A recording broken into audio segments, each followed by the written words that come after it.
Hello guys, म चाहिँ आइसकेको छु होइन। फाइनली आज यो हाँडी गाउँको यो गहना पोखरीमा आइसकेको छु। आज पनि समय मौसम त उस्तै छ, पानी पर्ला जस्तो छ। बालेन्दै रिसाउनु भोग्यो, बालेन्दै रिसाएदेखि पानी पनि त्यस्तै, मौसम पनि त्यस्तै भइरहेको छ।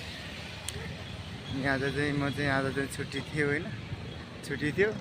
अनि छुट्टीमा आज अनि बिहानभरि 12 बजीसम्म सुतेँ अनि त्यसपछि अनि अल्छी लाग्यो। त्यसपछि अनि यता बालेन्दाईको सम्पदातिर यसो हामी के भनेर आएको। कोही साथीहरू पनि कोही छैन, मोराहरू कोही कता म एक्लै।